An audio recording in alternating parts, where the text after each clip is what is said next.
Coucou tout le monde, c'est avec grand plaisir que je vous retrouve aujourd'hui à travers cette nouvelle vidéo consacrée à la séparation. Donc aujourd'hui, on voit très souvent en fait qu'il est de plus en plus difficile de claquer la porte lorsqu'on est en amour. Selon un triste rapport du ministère de la Justice, il faut savoir encore en 2020 qu'il y a eu plus de 90 femmes qui sont décédées des suites en fait de violences conjugales. En plus de ces femmes-là, il y a eu encore au quotidien ce qu'on appelle les autres femmes. Il y a aussi des hommes, bien évidemment, je ne le nie pas, qui portent encore ce qu'on appelle des masques, des agonisants dans le sens où ce sont des personnes qui portent, à cause des injonctions de la société, des masques de monsieur et madame parfaite au quotidien, les empêchant, en gros, à montrer, en fait, et à crier comme il se doit, parce qu'on vit dans une société où on nous dit, en gros, qu'on aurait la liberté des sections, le droit de vivre, sa vie en fait comme bon en fait nous semble, mais il faut croire en fait que ces déclarations-là sont très contradictoires parce que le nombre de personnes qui souffrent au quotidien n'est pas du tout en fait représenté selon en fait le rapport, surtout avec ce confinement. Ben, on voit de plus en plus en fait de langues qui commencent à se diluer. Quand on voit en fait les rapports en fait enfin, des professionnels en fait de santé, spécialement en fait les psychologues qui sonnent vraiment la sonnette d'alarme, il est vraiment important en fait euh, que nous nous penchons en fait sur cette question-là pour savoir en fait pourquoi est-ce qu'il est difficile d'envisager la séparation, même quand parfois nous voyons en fait des signes vraiment évidentes, évocatrices que nous avons essayé de voir déjà à travers la première partie de vidéo, que je vous invite vraiment à regarder si ce n'était pas le cas. Au préalable, bonjour à vous qui me regardez pour la première fois, bienvenue à vous, je suis donc Pile. Alors comme annoncé à travers cette vidéo, nous allons donc essayer de voir ensemble pourquoi est-ce qu'aujourd'hui, il est si difficile de se séparer, même quand on a les signes évocatrices.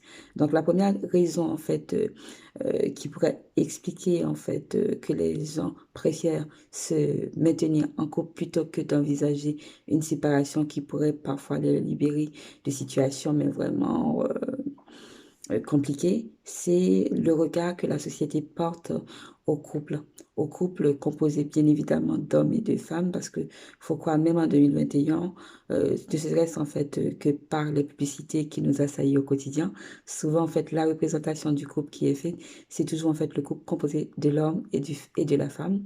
Et généralement, quand on se penche même en fait dans la sphère familiale, ne serait-ce que dans la littérature de jeunesse, on voit jamais, moi je le dis jamais, je n'ai jamais encore vu d'histoire où on aurait en fait un exemple de parents en fait monoparental en fait qui aurait en fait un exemple de réussite qu'on pourrait en fait citer, car comme vous le savez, les histoires de littérature de jeunesse sont censées en gros cadrer et aider nos enfants à former leur personnalité adulte. Et généralement, dans ces histoires-là, on voit souvent en fait l'exemple classique.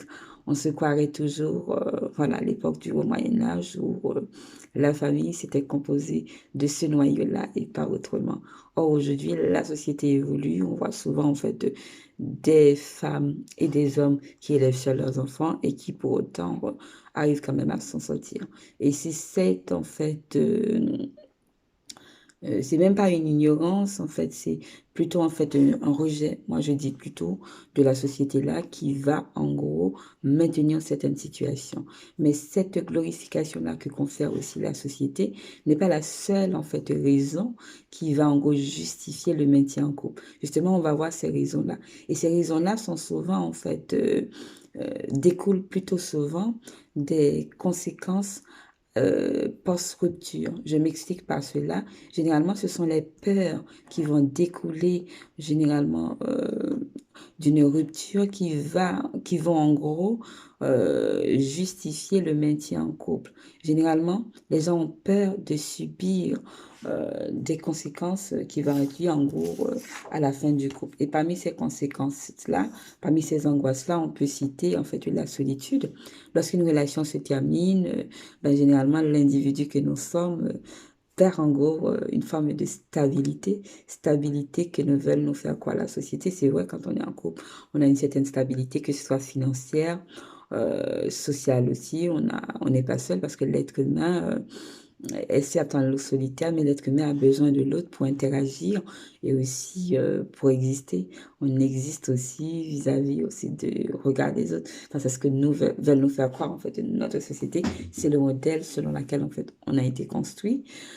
C'est plus tard, en fait, lorsqu'on commence à grandir, qu'on comprend, qu'on commence à se poser des questions vraiment en profondeur d'existentiel, qu'on commence à comprendre qu'on peut se suffire à soi-même.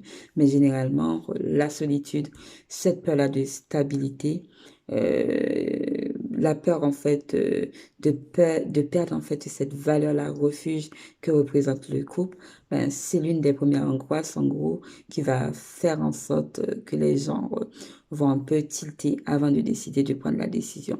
L'autre angoisse aussi, c'est l'angoisse liée à la vieillesse. L'angoisse de la vieillesse a deux volets. Il y a ce qu'on appelle le rapport lié à la temporalité.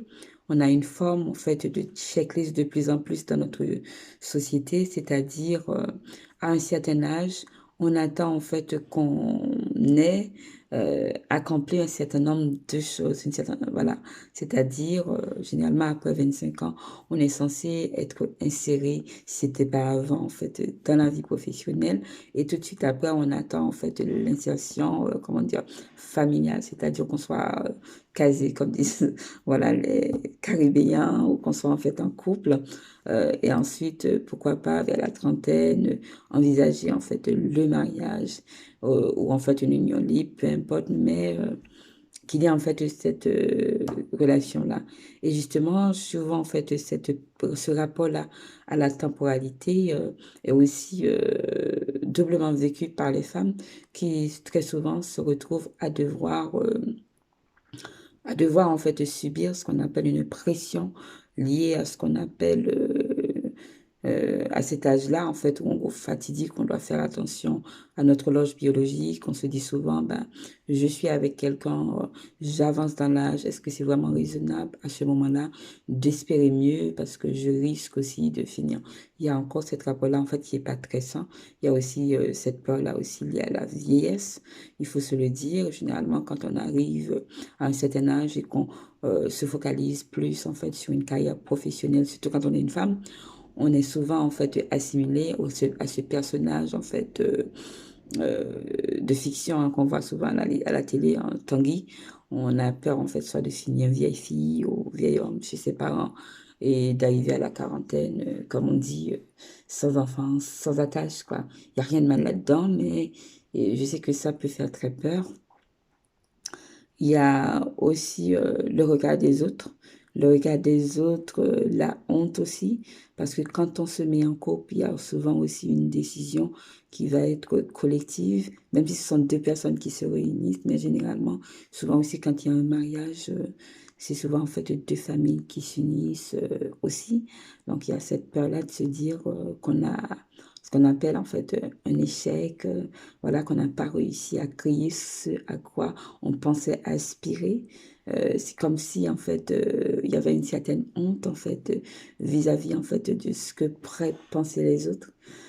Et un auteur en fait que j'apprécie beaucoup décrit bien en fait cette dimension-là de la peur qu'on peut aussi associer en fait lorsqu'on arrive dans une séparation. C'est Boris Cyrulnik que j'apprécie beaucoup à travers son livre Moyen de dire la honte.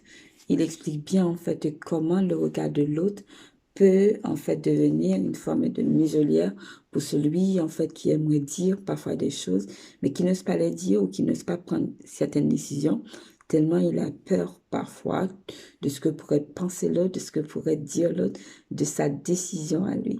Ça veut dire comment en fait le regard de l'autre peut nous emprisonner dans cette société dans laquelle nous vivons.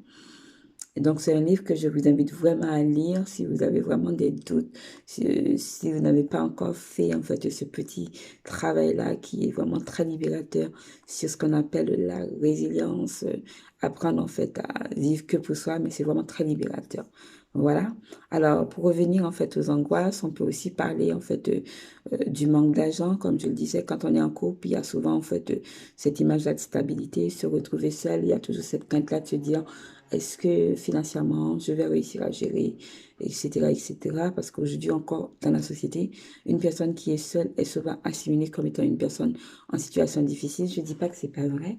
Les deux cas peuvent exister. Il y a des gens en fait qui sont en couple. Il y a des couples qui traversent aussi des fins de mois difficiles, mais il y a aussi des couples, des personnes en fait qui vivent seules, en fait, que ce soit avec leurs enfants ou seuls, et qui vivent très bien leur vie. Enfin, voilà, il faut vraiment voir les choses de deux côtés, et il faut aussi toujours se dire qu'une situation qui est actuelle, ponctuelle, peut toujours évoluer. Enfin, voilà, il y a toujours une solution au problème.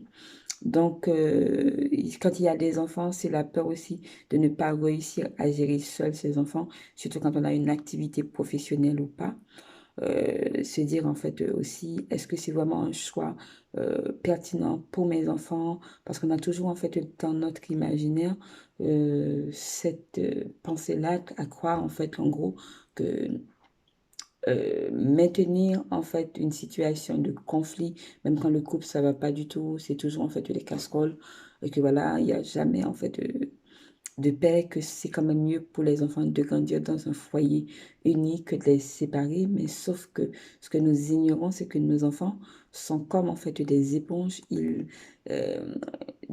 ils sont en train en gros de d'aspirer tout ce à quoi ils sont exposés. Je dis pas que c'est une généralité, mais généralement les enfants qui vivent en fait dans des foyers ou dans des familles où, en gros, ils ont été sujets, exposés aussi aux violences, voilà, que ce soit verbaux, aussi physiques, hein, tout ce qui est châtiment corporel, ils sont toujours aptes, en fait, à eux-mêmes à reproduire, en fait, la même chose. Il faut vraiment faire très attention à ce à quoi nous exposons nos enfants, parce que souvent, nous ne nous rendons pas compte, mais maintenir une situation qui n'a pas lieu d'être, c'est la pire en fait des solutions que nous pouvons en fait envisager pour eux. Je suis pas une donneuse de leçons de morale comme je dis toujours, mais je suis juste là pour contribuer à la réflexion sur en fait les choix de vie. Et donc, ce sont donc ces angoisses-là qui vont faire en fait le drame de la fin d'une relation, qui peuvent engendrer très souvent de grandes conséquences, qui peuvent être psychiques, mais aussi physiques, que ce soit la dépression. Malheureusement, tout cela consiste à une seule chose, maintenir le lien malgré tout, contre toute logique, parce qu'il n'y a pas de logique quand les choses ont le droit en fait d'aller, les choses ont le droit aussi de dysfonctionner. Ça fait pas de vous une mauvaise personne de se tromper. Au contraire, c'est ça en fait qui nous font avancer. Alors, soit dit en passant, je suis pas du tout non plus un ange noir des relations. Je suis pas non plus celle qui prêche la séparation des couples. Bien au contraire, j'aime bien en fait voir les couples en fait deux personnes qui vieillissent ensemble. Voilà, c'est très beau à voir, mais il faut aussi l'affirmer aujourd'hui. Tous les couples n'ont pas la vocation de finir ensemble. Et donc, l'objectif, c'est de comprendre justement comment est-ce qu'on peut faire pour réussir en fait sa séparation et espérer mieux. Parce que généralement, le mieux est toujours devant nous, devant soi. Voilà. Il faut jamais en douter. En douter, c'est croire en fait qu'on ne le mérite pas. Tout est dans la tête, comme dit toujours en fait une amie à moi. Voilà ce que j'avais à dire. Donc, j'étais ravie de vous retrouver. J'aurai le plaisir de vous retrouver très prochainement à travers une prochaine vidéo qui sera donc consacrée à justement comment réussir sa séparation. Si on a vu en fait quels étaient les signes qui devaient vous alerter et pourquoi aujourd'hui à travers cette vidéo qu'on vient de voir ensemble, certains couples en fait restaient quand même en couple même quand ça dysfonctionnait. Mais il faut aussi croire que parfois la séparation peut être réussie et c'est ce que nous tenterons de voir la prochaine fois. Donc, j'ai été ravie de vous rencontrer. J'aurai le plaisir de vous rencontrer très prochainement à travers une prochaine vidéo. Donc, je vous embrasse et je vous dis à bientôt. C'était donc Pile. Au revoir.